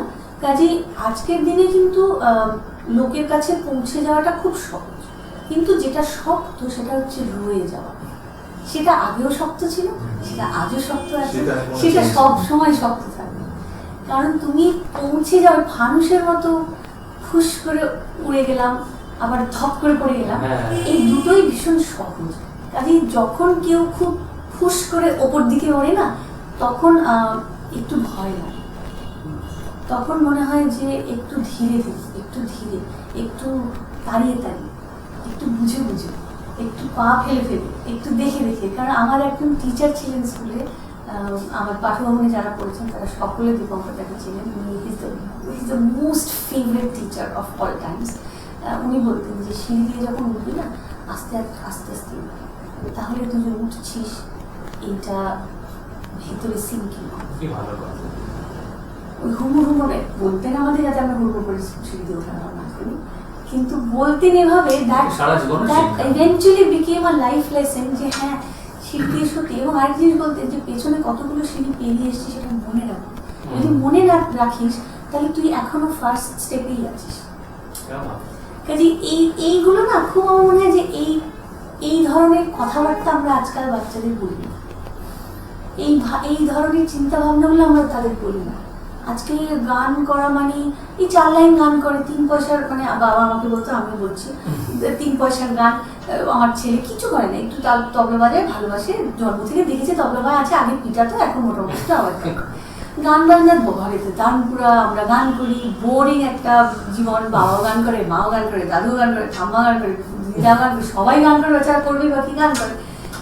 সেইটাকে অত মারপিট করার কোনো মানে হয় না। মানে ইউটিউবে ওর একটা 2 মিনিটের গান লোক অসাধারণ থেকে শুরু করে, তারপরে কি বলবেন বুঝতে পারেন না। এমন কিছু অসাধারণ গান, অত্যন্ত সাধারণ গান। এবং সাধারণটা যদি না বোঝে তাহলে কোনটা যে সত্যি অসাধারণ সেটা বুঝবে। যা শুরুই অসাধারণ সে তো আর চলবেই না পথ, সে বলবে আর দরকার কি আছে, হয়েই তো গেল অসাধারণ। সেই জন্য ওই হয়ে যাওয়াটা খুব সোজা, রয়ে যাওয়াটা সোজা। সেই রয়ে যাওয়াটার জন্য না আস্তে আস্তে হওয়ার দরকার, এবং প্রত্যেকটা স্টেপের পরের স্টেপে পৌঁছানোটা কষ্ট করে অর্জন করার দরকার। তাহলে ওটা আমরা ভ্যালু করি, তাহলে ওটার মূল্য হয়। এক্স্যাক্টলি। আরেকটা কি বলতো, আমাদের তো জীবন আমাদের অনেক কিছু শেখায়, এবং সেগুলো আমাদের ফর্ম অফ আর্টের মধ্যে সেটা কিন্তু আমরা এক্সিকিউট করি, কোনো ফর্ম অন্যভাবে আসে। তো সেই জীবনটা যদি না দেখি তাহলে কিভাবে হবে সেটা? এটা খুব বড় কথা। আমি আজকে দায়িত্ব নিয়ে বলতে পারি যে আমি আমি আমি যে ছোট বাচ্চাটা, মানে কৌশলী যে ছোট বাচ্চাটা ছিল, সে এইটা ভেবে, এবং এইটা যেহেতু বাড়ির পরিবেশের মধ্যে ছিল যে গানটাই সবটা, গানটাই একমাত্র মানে কি বলবো অ্যাঙ্কার। এখন আমি বলতে পারি খুব মানে সত্যি রিয়েলাইজেশন থেকে বলতে পারি যে গান is a very important part of my life, but it's a part of my life. আমার যদি জীবনটা as a life, if I'm not evolving, if I'm not enriching myself, আমি যদি নিজের জীবনটার মূল্য, ওই যে স্বাদ গন্ধ, সেগুলো যদি পুরোটাকে না সিঙ্কিং করাতে পারি, রিসিভ যদি না করতে পারি, এবং সেইটাতে যদি নিজেকে ওপেন আপ না করতে পারি, তাহলে আমার গানটা না একটা কাজ হয়ে থেকে যাবে। আমি আমার গানটা হয়ে উঠতে পারবো না, বা গানটা আমি হয়ে উঠতে পারবো, টু বিকাম ইউর আর্ট। মানে বাবার সঙ্গে এখনো গান করতে বসলে বাবা সবই হয়ে যাওয়ার পরে বলে সবই হচ্ছে, জয়জন্তীটা হচ্ছে, কিন্তু তুই ঠিক জয়জন্তী হতে পারছিস না এখনো। এবং এটা না মানে এই কনস্ট্যান্টলি এই পাচ্ছি না গুলো, আমার ওই যে বললেন না যে একটা অতৃপ্তি আছে, একটা হাঙ্গার আছে, ওটা ওই হাঙ্গারটা যেন আমার জীবনে স্থায়ী হয়, ওই হাঙ্গারটা যেন আমার জীবনে ইটারনাল হয়। সেটা তোমার শিক্ষা। আমার একটা ঘটনা মনে পড়ে গেল, অপ্রাসঙ্গিক হয়তো হবে না, আমার যতবার সেটা বলি বা ভাবে আমার গায়ে কাঁটা দেয়। ওই তুমি যেমন বললে যে ঠাকুর ঘরে তোমার মানে গোপাল আসে, আমার ঘরেও 2জন আরাধ্য ছিল, উস্তাদ আলাইবর খাসা বা গেরু মারাধনা, এই 2জন রোজই পুজো করি, কারণ আমার মনে হয় এদের উপরে কিছু হয় না। তো এবার ওই আলাইবর খাসাকে একবার জিজ্ঞেস করা হয়েছিল, কোনো একজন জিজ্ঞেস করেছিলেন যে আপনি যে একদম শুরু করেন মাথা নিচু করে উঠেন, আপনার প্রতিক্রিয়া জানতে বা দেখতে ইচ্ছে করে না? তখন উনি বলেছিলেন যে সেটা কেন ইচ্ছে করবে, বাজনা শুরুর 5 মিনিট পর তো আমিও সামনে বসে শুনি যে আমি কি বাজাচ্ছি। সো এই বিষয়টা কি সবচাইতে বড়, এখানে পৌঁছানোটা খুব কঠিন, কিন্তু এই যে পৌঁছানোর পথটুকু বেছে নেওয়া এটাও খুব কঠিন, এটা সবাই বেছে নেয়। মানে এটা খানিকটা বড় হওয়ার সঙ্গে খুব খুব ওতপ্রোতভাবে জড়িত। আমাদের ছোটবেলাটা না আমাদের পুরো জীবনের জন্য খুব ইম্পর্টেন্ট। যাই ছোটবেলায় বাবা ছিল বার বলছে গান বাজনার মিস্ত্রি হওয়াটা জীবনের উদ্দেশ্য নয়, গান বাজনার মিস্ত্রি মনে কাছে, শিল্পী হওয়াটা একটা অন্য জিনিস। ওইটা চেষ্টা করে হওয়া যায় না, ওটার জন্য ধ্যান দেয়। গান বাজনার মিস্ত্রি তো অনেক মানে এই কথাগুলো খুব ক্যাজুয়ালি বলছি, কিন্তু এইগুলো যখন আজকে মনে করি যে সত্যি তো, মানে সারগাম গাইলাম, তান গাইলাম, বন্দিশ গাইলাম, তালে হলো, তেহাই হলো, তাহলে কি গানটা হলো?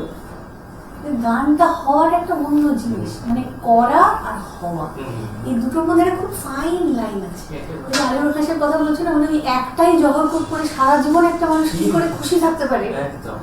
এটার মানে কোনো আমি সত্যি জানি এবং না। তুমি 200 জহরকুট করে ওই সাটা লাগাতে কেউ পারবে না তো। ফলে ওটা জহর করে আর কিছু লাভ হবে না। কিচ্ছু নেই, মানে ওই একটা নীল রঙের তার মধ্যে একটা সাদা হ্যাঁ, এরকম হ্যাঁ। এরকম করা আমরা একটা চিন্তা border। ওইটা দেখে হ্যাঁ, বুঝতেও ওটা- নিয়ে আসছে। হ্যাঁ, হ্যাঁ। কারণ এমনিতেও এতই সাইলেন্ট একটা মানুষ, হ্যাঁ। কোনো ঘরে এত লোক থাকলে উনি ওনার জন্যই বসে আছে, অথচ উনি চুপ করে মোস্ট বসে আছে। আনইমপ্রেসিভ একটা Absolutely. প্রেজেন্স, যেটা দেখে একজন লোকে এত আনঅ্যাজিউমিং গোটাটাই, কিন্তু মঞ্চে উঠলে রাজা। তো আমার আচ্ছা, মনে হয় আমি যে- আরেকটা জিনিস হ্যাঁ, হ্যাঁ। কৌশিককে জিজ্ঞেস করি, তুমি কি না, আমি বলছি যে এত যারা ভালো বলছো? একদম হ্যাঁ। এত সেজে এসছে হ্যাঁ, যদি না তোমাকে বলি। থামানো উচিত। যেটা হচ্ছে যে যারা গান বাজনা করেন, বা আমি বলছি যে আমাদের পরের প্রজন্ম যারা, তাদের জন্য আমার মনে হয় এই আর্টটার একটা আর্কাইভাল ভ্যালু রইল। কারণ ও যে ওর ঘরের কথাগুলো বলছে, সেগুলো তো সব সচরাচর সমক্ষে আসে না। যারা গান বাজনা নিয়ে বাঁচতে চান, সত্যি গান বাজনা করতে চান, এই কথাগুলো একটু মনে রাখবেন। তা আমি সেই ঘরের কথা প্রসঙ্গে আসবো আবার। তুমি আমার মনে হয় যে একই রকম দক্ষতার সাথে, সাংগীতিক দক্ষতার সাথে একদম একই এক পার, একই রকম দক্ষতার সাথে তুমি সংসারটা সামলাও। এটা খুব বড় কমপ্লিমেন্ট, আমি একদমই না, দক্ষ না, নই। সেটা আমি জানি অনেকটা তার। এবার আমি 2 বছর লকডাউনে 2 বছর মানে কোভিডে 2 বছর বাদ দিচ্ছি, কিন্তু তুমি সাংঘাতিক বাইরে তোমাকে ট্রাভেল করতে হয়। মানে কৌশিকী কলকাতায় আছে টানা 15 দিন, এটা খবর হয় কিন্তু। হ্যাঁ, মানে এরকম হয়। তো সেটা কিভাবে সামলাও, মানে সেটা সত্যি তোমার একটা অস্বাভাবিক দক্ষতা। তার মধ্যে তুমি রেয়াজ করছো, তার মধ্যে তুমি আবার ঋষিতকে নিয়ে বসছো গান বাজনার জন্য, ও কি মানে ওর পড়াশোনার বিষয় নিয়ে বসছো, ওর খেলাধুলার জন্য কি প্রয়োজন আছে সেটা নিয়ে বসছো, এবং বাড়িতে কি রান্না হবে সেটাও নিশ্চয়ই ভীষণ আনন্দ পাচ্ছি, ভীষণ সেটা নিয়েও সময় দাও প্রচন্ড। তুমি। এইটাও একটা সাংঘাতিক ছিল, আমার মনে হয় এইটাও জানা উচিত সবার যে না, না, তুমি আসলে কিভাবে রিয়াজ, আমি এটার জন্য, এটা বলার জন্য পার্থের কথা না বললে এটা খুব খুব অসম্পূর্ণ থেকে যাবে। যে একটা ভীষণ সাইলেন্ট মানুষ, কিন্তু একটা রক সলিড সাপোর্ট আমার জীবনে। যে আমার বন্ধু, সব থেকে বড় ক্রিটিক আমার গানে, আমার গাওয়ার পরে, এবং he is a true reality check, মানে একটা আয়না যেরকম হয় না, সেই রকম, মানে একটা খুব কোনো রকম যেটাতে কোনো ট্যাম্পারিং হয়নি, এরকম একটা আয়না। এবং লোকজনের সামনে ওকে যারা দেখেছে, বেশিরভাগ ওকে দেখেনি, কারণ ছবি তোলা পছন্দ করে না, ছবি পোস্ট করা পছন্দ করে না, কোনো কিছুতে যাওয়া পছন্দ এখন করে না। তবু অল্প স্বল্প করে, সেদিনকে একটা কিন্তু ওর ভালো একটাই, ছবি তুমি দিয়েছে। দেখেছো তুমি ফেসবুকে গেলে সমস্ত ছবির একটাই ক্যাপশন, হ্যালো ফ্রেন্ডস। আমি সেদিনকে লিখতে বাধ্য হলাম যে আবার হ্যালো ফ্রেন্ডস, মানে আমি আর পাচ্ছি না, ছবি নানা রকম, কিন্তু সমস্ত ছবি ক্যাপশন হচ্ছে এই জায়গার ক্লিপটা আমরা পার্থক্য আমি বললাম তুমি আবার হ্যালো ফ্রেন্ডস লিখেছো, কি লিখবো ঠিক বুঝতে পারলাম না। তাহলে ওকে বলতে হবে এটা আমাকে ফোন করবে, আমার ঘনিষ্ঠতম ক্যাপশনের ব্যাপারে, বন্ধুদের হ্যাঁ। মধ্যেও আর তোমার একজন। তোমার সঙ্গে ওর বন্ধুত্বের একটা অন্য ব্যাপার আছে। এটা বলেই দিই, এরা দুজন হচ্ছে বোদে ব্রাদার্স, এটা আমার নাম দেওয়া হয়েছে, কারণ দুজনেরই বোদে বোদে পাগল ফ্যান। কি রাম বোদে, শ্যাম বোদে, নানা রকম কিছু আমি আবিষ্কার বোঁদে করেছে। খেলে সেইটা ছবি পার্থকে পাঠাই, হ্যাঁ। পার্থর বোঁদে খাওয়া বারণ, মানে উনি আর বারণ কি মানে আমি যতক্ষণ সামনে ঝ্যাঁটা আছি, বটি হাতে দাঁড়িয়ে থাকে না। যতক্ষণ সামনে এবার আছি। পার্থকে আমি বলেছি তুমি গাড়ির ডিকির মধ্যে ঢুকিয়ে রাখবে, যখন কোথাও বেরোবে টুক করে ডিকি থেকে বার ভালো থাকবে। না, সেই মানে বাড়িতে ঢোকাবে না। খারাপ থাকবে তাও পাবে, বোধে তো হবে, মজা বোধে ওরা কিছু, মানে এরকম ব্যাপার। এগুলো ফলো করবেন না, এগুলো করার দরকার নেই আপনাদের। গান বাজনার বিষয়টা মন দিয়ে শুনবেন, কিন্তু গাড়ির দিকে বলতে দেখে যদি খান, ওরা যদি আমাদের দোষ হয়, তাহলে আমরা দায়ী থাকবো না। Don't try to go home. তো সেইটা হচ্ছে আমার মানে আমার কাছে না, বাড়ি মানে সংসার মানে ঠিক কি ঠিক মতো রান্না হলো কিনা, আর খুব টাইম টেবিল ফলো হলো কিনা, আর মানে এই জিনিসটা এখানে আছে কিনা, ওই জিনিসটা অনেক কিছু হয়েছে কিনা, ঠিক সেরকম নয়। আমি গান বাজনাটা যেরকম খুব একটা ভালোবাসার জায়গা থেকে করি, মানে একটা খুব মানে আমার ছেলে যখন জন্মেছিল তাকে যেরকম ভাবে প্রথমবার হাতে ধরেছিলাম, প্রত্যেকবার গানটাকে নিজের মধ্যে সেরকম ভাবে ধরার চেষ্টা করি। সেই ভালোবাসা থেকে যেরকম গানটা করি, সেই রকম ভালোবেসেই বাড়িটাকে ভীষণ ভালোবাসি। আমি ভীষণ ঘর খুব, মানে জয়দা যেরকম বললো যে 15 দিন আমি বাড়িতে আছি, এটা যেরকম খবর হয়, সেরকম আমাকে কোনো সোশ্যাল গ্যাদারিংয়ে দেখা গেছে এটাও খবর হয়। কারণ আমি কোথাও জানি না, আমি আনসোশ্যাল ইনফিট। তুমি এখানে এসছো অথচ দেখতে পাই, সেটাই প্রথমে বলছি, দুই দিকে দুই মহাপুরুষের জন্য এসেছি। এরা আমার এত বন্ধু যে এদের ডাকে আমার না আসার কোনো প্রশ্নই আসে না, মানে দুবারও ভাববো না। কিন্তু আমি ভীষণ আনসোশ্যাল, অথচ দেখতে পাচ্ছেন কি পরিমাণ বকবক করি, কাজে পুরো বকবকটা আমি বাড়িতে করি। কাজে কি পরিমাণ অত্যাচারিত আমার বড় ছেলে বুঝতে পারছেন। আমি ভীষণ ঘরকুনো, আমি ভীষণ homesick, unlike what people might think যে আজকে এখানে চলে যাচ্ছে, কালকে সেখানে চলে যাচ্ছে। কিন্তু আমার ফোনে আমার ছেলের স্কুলের সমস্ত বইয়ের যে চ্যাপ্টারগুলো পড়ে তার ছবি তোলা থাকে। কাজে ওকে যখন আমি পড়াই, মানে ভিডিও কল করে পড়াই, তার আগে আমি পড়ি। ওরা খুবই মানে চাপের, খুব চাপের। মায়ের ফোনে চ্যাপ্টারের ছবি তোলা আছে, আমাদের বাবার ফোন ছিল। এবং ওকে ছবি তুলে যখন ও টিচারদের পাঠাতে হয় বা স্কুলে পাঠাতে হয়, তার একটা আমাকেও পাঠাতে হয়, যাতে আমি জানি যে সেটা কেন। রান্না করতে ভালোবাসি। আমার ছেলে খুব একটা জানে না যে কোনো খাবার খেতে বাইরে যেতে হয়, মানে পাস্তাও বাড়িতে হয়, শুক্তোও বাড়িতে হয়, আবার ঘি রোস্ট চিকেনও বাড়িতে হয়, আবার রেজালাও বাড়িতে হয়, আবার বিরিয়ানিও বাড়িতে হয়।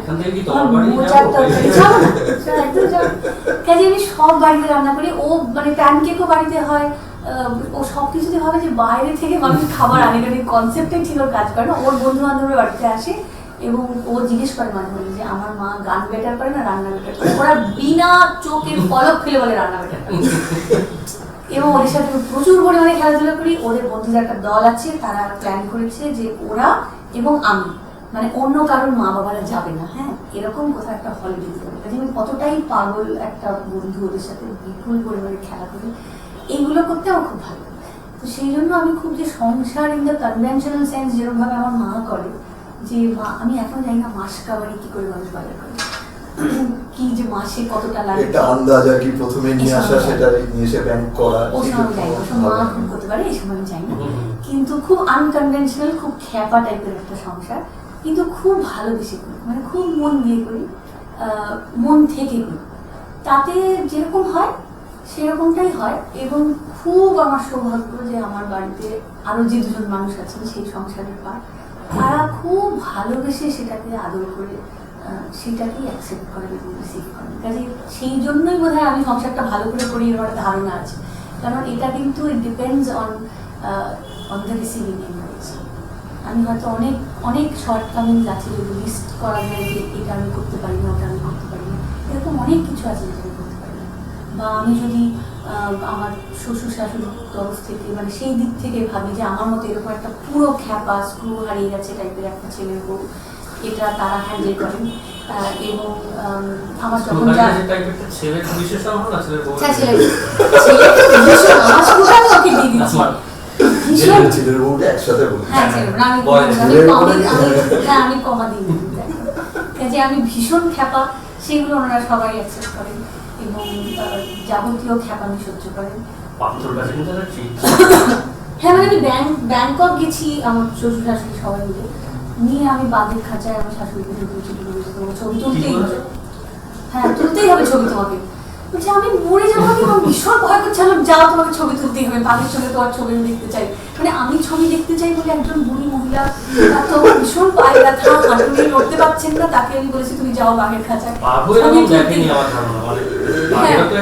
বাঘ ভাবছি এই মহিলার খাঁচার বাইরে কি করেছি, কেউ তো খাঁচায় রেখে লোকের দেখতে আসা উচিত, যে কি পড়া। ভীষণ খেপা, কিন্তু এগুলো সবাই খুব আদর করে মানে অ্যাকসেপ্ট করে। বেশ, কিন্তু আমাদের আমরা শেষ দিকে এসেছি। দুটো অনুরোধ আছে, একটা হচ্ছে যে দুটো গান ছোট ছোট করে, একটার মধ্যে একটা আমার অনুরোধ, সেটা ওকে রাখতেই হবে, আর একটা ও যা চাইবে। আর তার আগে আমি বলে নিই যে যেটা কাজের কথা, সেটা হচ্ছে যে এই আড্ডা হচ্ছে স্টার মঞ্চের তরফে। আপনারা জানেন যে স্টার মঞ্চ কয়েকদিন আগেই অ্যাপ তাদের লঞ্চ করা হয়েছে, কারাওকে অ্যাপ, কিন্তু সেটা শুধুই কারাওকেতে সীমাবদ্ধ নয়, সেখানে আরো অনেক অনেক ফিচার্স আছে এবং আমাদের আরো পরিকল্পনা আছে স্টার মঞ্চের তরফ থেকে। যারা নতুন, যারা প্রতিভাবান, যারা গান বাজনা করছেন, তাদের জন্য স্টার মঞ্চ কিন্তু নতুন একটা জায়গা খুলে দিতে চলেছে। আমার একটা গান খুব শুনতে খুব ইচ্ছে করে, এই যে সুরের সুরভির কথা হলো না, সত্যি সেটা হয়তো একটা অল্টারনেটিভ হিসেবে করতে হয়েছিল, কিন্তু ভাগ্যিস করতে হয়েছিল তাই আমরা ওরকম রাগাশ্রয়ী গানের। এবং আমিও এটা বলবো যে পার্থ কিন্তু আমাকে অজয় কাপুর যে সমস্ত ক্যাসেট তো আর বাজাতে পারি না, ও কিন্তু আমাকে ডিজিটাল ফরম্যাটে সেই বাংলা গানগুলো পাঠিয়েছিল। আমরা এখনো মনে আছে তোমার বাড়িতে হ্যাঁ, খাটের উপর হ্যাঁ। বসে আমরা ছিলাম, কৌশিক পার্থ ছিল, দুর্গা তুমি আমি, হারমোনিয়াম নিয়ে পার্থ অনেকগুলো গান শোনালো ওই সময়, একটার পর একটা। আমরা আমার একটা গান শুনতে খুব ইচ্ছে হচ্ছে, যে তুমি তারপরে শেষ একটা গান করো, সেটা দিয়ে তুমি শেষ করো। আমাদের দুটো গানেরই একটু সময় আছে। একটা হচ্ছে মুছে ভুল মুছে ভুল। জানি না তোমার নিশ্চয়ই মনে থাকবে, এটা নন্দের উপর এত ভালো একটা কম্পোজিশন, লেজেন্ডা কুশলদা বাজিয়েছিল আর আলী কাপু বাজিয়েছিল। কি ভালো গান। আলী জেঠুর মানে একটা কিরকম অদ্ভুত, মানে গানের চেহারাটাই অন্যরকম। একটা কিরকম এমনি সানাইয়ের একটা আওয়াজের একটা নিজস্ব হয়তো কিরকম আছে। 3টে বার 4টে বার বাজাচ্ছেন, কিন্তু তাতেই আরেকটা হচ্ছে গানের সাথে একটা গুড়িয়ে গুড়িয়ে একটা বাজে, কত ওটা না, ওটাতে লিখে হয় ওটা না। কেন হতো জানো তো, সবাই একসাথে বসে গান করতে হতো, মানে ওই গাইতে একে অপরকে রিয়াক্ট করছে, তো একে অপরের যেটা গাইছে বাজাচ্ছে তার সঙ্গে রেসপন্ড করছে বলে বোধহয় জিনিসটা। কিন্তু এটাও ভাবো যে একটা গান যেটা পণ্ডিত অজয় চক্রবর্তী গাইছেন, অজয় কাপুর গাইছেন, তার সন্তুর বাজাচ্ছেন তরুণরা, তার শরৎ বাজাচ্ছেন তেজেনদা, তার সেতার বাজাচ্ছেন কুশলদা, সানাই আলী আহমেদ হোসেন, তবলা সঞ্জয় মুখোপাধ্যায়। আর কি চাই, মানে তুমি পুরোটাই তো একটা আসর হচ্ছে ওখানে, শুধু আমরা ওটা ক্যাসেটে শুনছি। এবং ওই রেকর্ডিং গুলোতে মানে মা বাড়ি থেকে রান্না করে টিফিন কেটে মেরেছেন দিতে সবাই বসে খাওয়া, একটা পুরো উৎসবের মতো। একদম রেকর্ডিং তো তখন, এখন তো কারোর সাথে কোনো দেখাই হয় না। তারপর এই লকডাউনের ক্ষেত্রে যেটা হলো, বাড়ি থেকে সবাই গিয়ে বেড়াচ্ছে, মানে স্টুডিওতেও যাওয়াটা প্রয়োজন হচ্ছে। মানে ক্যামেরার দিকে তাকিয়ে তাকিয়ে আর একলা একলা, মানে এই আমাদের সব থেকে বোধহয় রোগ এটা যে আমরা একলা গান বাজনা করে কিছুতেই আনন্দ দিতে পারি না। গান বাজনা তো একার কাজ না, নয়, মানে একটুখানি শেয়ার করতে না পারলে হুম। খুব কষ্ট হয়। একটু কি শোনাবে?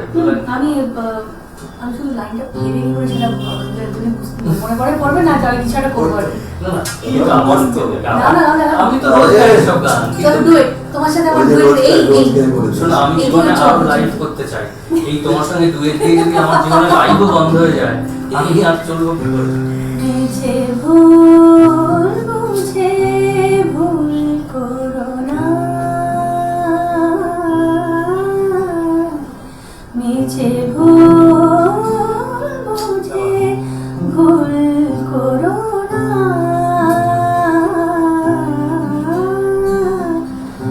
ভালো ভালো বেসেছো যারে তারে নিবে ঘুরে, ভালোবেসেছো যারে তারে নিবে ঘুরে, মায়ার বাঁধনে বেদনা মিছে ভুল বুঝে ভুল করো না, ভুল বুঝে ভুল করো না। যাদের সাজা আমার অন্তরের সাজানো সেই বর্ণনা। বর্ণালী। আবার হয়তো হবে গাও। আচ্ছা, এটা অন্তরটা আপনারা আগে করেন। সব জায়গায় না, তো তুমি একটা কথা শেষের আগে জিজ্ঞেস করি, ধরো শ্রুতিনন্দন এত আমাদের গান বাজনা একটা সত্যি খুব বড় একটা প্রতিষ্ঠান, সেই অর্থে বলবো যে আগেকার দিনে যেমন গান শেখানোর জায়গা, গুরুগৃহ তৈরি হতো। তুমি কি নতুন ছেলে মেয়েদের মধ্যে সেই সম্ভাবনাটা দেখতে পাও? মানে তারা কি এইভাবে গান বাজনা করতে চাইছে? হ্যাঁ, আমি এটার সাথে একটু যোগ করে দিই যে তুমি নতুন প্রজন্মকে কি বলতে চাও, সেটাও হ্যাঁ, একটা কিছু। সেটাও নতুন প্রজন্ম, আমি এক্ষুনি সেটাই বলতে চাচ্ছিলাম যে সম্ভাবনা কিন্তু ডারউইনের থিওরি অনুযায়ী বাড়ছে। হুম, হুম, হ্যাঁ, এবং এটা science, there is no way we can deny it. কারণ আমার ছেলে যে আমার থেকে একটু শার্পার ইন্টেলেক্ট নিয়ে জন্মাবে, এর মধ্যে এটা তাহলে আমি ইভলিউশনকে ডিনাই করছি, এর মধ্যে কোনো সন্দেহ নেই। কিন্তু যেটা হচ্ছে যে খুব পেসটা বেড়ে গেছে, তো এবার খুব পেস বাড়লে কি হয় বলুন তো, আশেপাশে না ভীষণ ঝাপসা দেখা যায়, ভীষণ জোরে যে জিনিসটা যায় সেটার আশপাশটা ভীষণ ঝাপসা দেখা যায়। এবং ঝাপসা দেখতে পাচ্ছি এরকম একটা জার্নিতে আমি ঠিক দিকে যাচ্ছি না দিক ভ্রষ্ট হয়ে যাচ্ছি, এটারও ক্ল্যারিটি থাকে।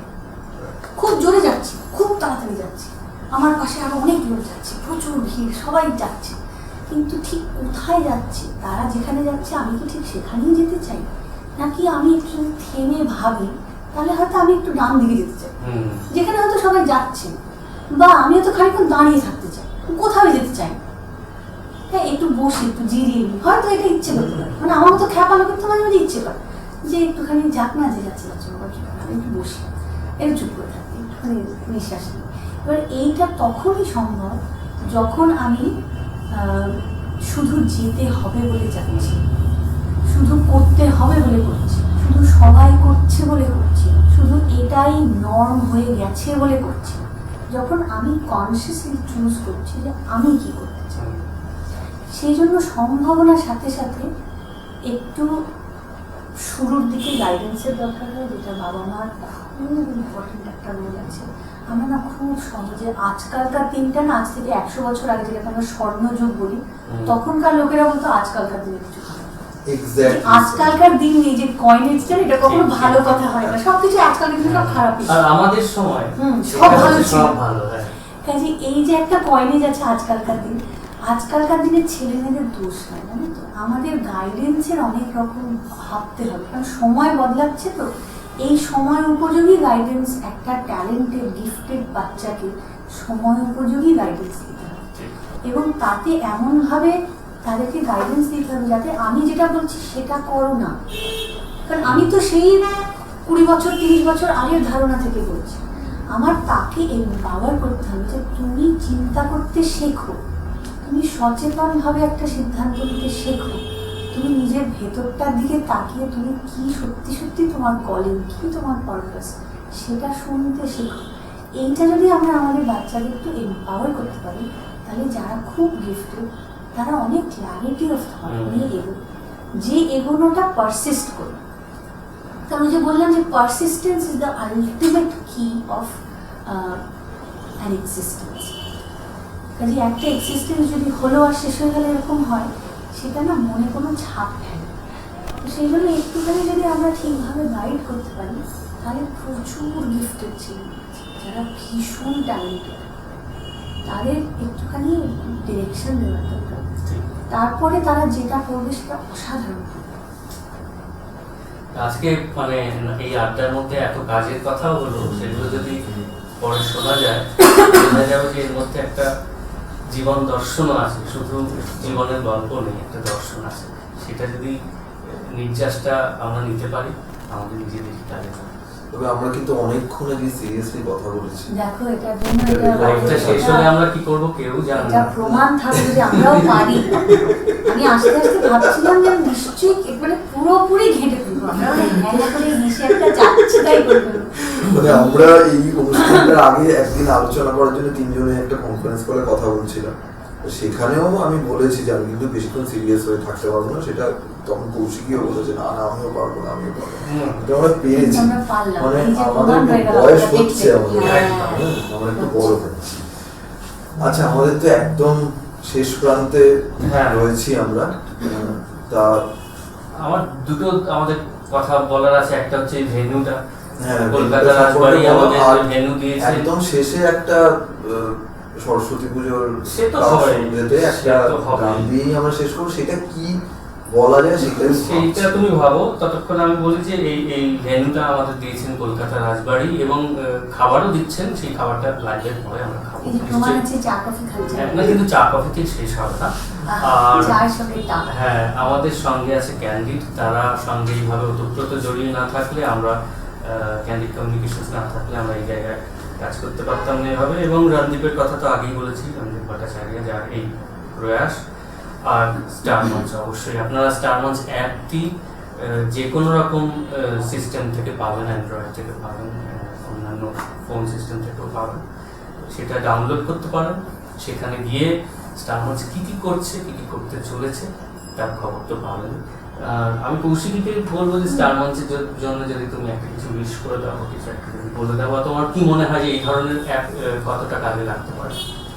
ওই যে বললাম, আমাদের এখন তো পৃথিবীর সবই একটা ডিভাইসে, তো সেখানে নানা রকম নানা রকম যেটা আমাদের ইচ্ছে, যা যা আমরা জানতে চাই, যেগুলো যেগুলোর সাথে জড়িত হতে চাই, সেগুলো সব কিছু আমরা হাতের কাছে, হাতের মুঠোয় রাখা পছন্দ করি। সেই জন্য আমার মনে হয় স্টার মঞ্চ যেরকম ধরনের চিন্তা ভাবনা নিয়ে, যেরকম ধরনের প্যাশন নিয়ে তাদের এই মঞ্চ সাজানোর চিন্তা ভাবনা শুরু করেছেন এবং ভবিষ্যৎকালে আরও নানা রকম কাজকর্ম করার উদ্যোগ নিয়ে চলছেন, সেরকম একটা জিনিস, সেরকম একটা অ্যাপ, সেরকম একটা প্ল্যাটফর্ম, সেরকম একটা জানলা খোলার সুযোগ, সেটা নিজের হাতের মুঠোয়, হাতের কাছাকাছি থাকলে থাকতাম। সেই জন্য আমার মনে হয় যারা গান বাজনা ভালোবাসেন এবং যারা একটা ক্রিয়েটিভ বেন্ট অফ মাইন্ড নিয়ে গান বাজনা শুনতে, তার চর্চা করতে, সেটা সম্বন্ধে জানতে, গান বাজনার পেছনে মানুষগুলো সম্বন্ধে জানতে, এগুলো করতে উৎসাহী, আমার মনে হয় আপনাদের জন্য স্টার মঞ্চ অ্যাপটা ডাউনলোড করাটা খুব একটা জরুরি decision. So without any delay অ্যাপটা ডাউনলোড করে তুমি আমি এখনো ঠিক করতে পারিনি, কারণ ওর ব্যাপ্তি এত সুদূর অব্দি বিস্তৃত যে আমি খুঁজে পাচ্ছি ওকে না। আমরা ধন্যবাদ জানাবো না, শেষের দিকে একটা ফর্মালি জানাতে হয়, কিন্তু ওকে সেটা- ধন্যবাদ জানানোর সেটা স্টার মঞ্চের পক্ষ থেকে তো ধন্যবাদ এবং কৃতজ্ঞতা কিন্তু জানাচ্ছি, ভালোবাসাটা জানাতে হয়। একদম একদম। আর আমার মনে হয় কৌশিক তুমি একটা কিছু ঠিক করে দাও। রবীন্দ্রনাথের গান গাইবে না কোনো বাংলিশ গাইবে না ঠুমরি হ্যাঁ, আমাকে ছেড়ে দিলে আমি ঠুমরি গাইবো, আমাকে হ্যাঁ। ছেড়েই দিই, আমাকে ছাড়লেই আমি তোমাকে তো ধরে রাখার আমাদের বাসনা নেই। গান বাজার জন্য ধরে রাখার বাসনা নেই, তোমার যা ইচ্ছে। কি গাইবো তো দিয়ে দেবো।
জোছনা করেছে আরে আসে না আমার বাড়ি, জোছনা করেছে আরে আসে না আমার বাড়ি, বলি দিয়ে চলে যায়, বলি দিয়ে চলে যায়, লুটিয়ে রূপলি শাড়ি, জোছনা করেছে আড়ি আড়ি, আসে না আমার বাড়ি, আসে না আমার বাড়ি, আসে না আমার বাড়ি। কিছু বলবার নেই। এরপর আর কোনো কথাও চলে না। আপনাদের সবার বাড়িতে, আপনাদের প্রত্যেকের বাড়িতে সুখের জ্যোৎস্না উচ্চে পড়ুক, বছর ভালো কাটুক, সরস্বতী পুজো ভালো কাটুক। খুব সুস্থ থাকুন। আমাদের স্পন্সরদের অনেক অনেক ধন্যবাদ আমাদের সঙ্গে যুক্ত হওয়ার জন্য। Moksha Academy, thank you. Kolkata Rajbari, thank you. Sonaksha Automobiles, thank you. Bhagwati Boutique, thank you. SP Diagnostics, thank you. Mud Avenue, thank you. Icon Infosys, thank you. Pegasus Internet Service, thank you. Hangla Thenya, thank you. Monji Mart, thank you. Bespoke Salon, thank you. Mishra Electronics, thank you. Good Night Musical Group, thank you so much for being associated with us. We take this opportunity to thank you from the bottom of our hearts and think that you will be associated with us for a very, very long time. Thank you so much.